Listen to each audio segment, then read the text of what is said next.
भावना ऋषी पेठ श्री पंचमुखी हनुमान देवस्थानम सार्वजनिक गणेशोत्सव मंडळाच्या अध्यक्षपदी वैभव गुर्रम यांची एकमताने निवड करण्यात आली आहे। मंडळाच्या वार्षिक सभेत हा निर्णय घेण्यात आला। यावेळी पुढील प्रमाणे पदाधिकाऱ्यांची निवड करण्यात आली।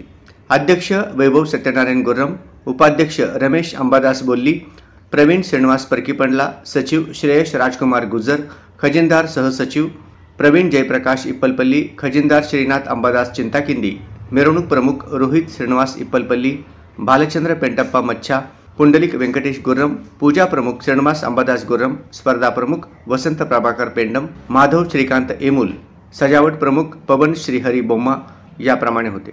या बैठकीत दरवर्षीप्रमाणे यंदाही विविध धार्मिक, सामाजिक, सांस्कृतिक व शैक्षणिक कार्यक्रमासह स्वर्गीय चेतन गुर्रम स्मरणार्थ बुधवार दिनांक 13 ऑगस्ट रोजी मोफत मोतीबिंदू शस्त्रक्रिया शिबिर व भावना ऋषी पटांगणात वृक्षारोपण करण्यात येणार असल्याची माहिती वैभव गुर्रम यांनी या बैठकीत सांगितले।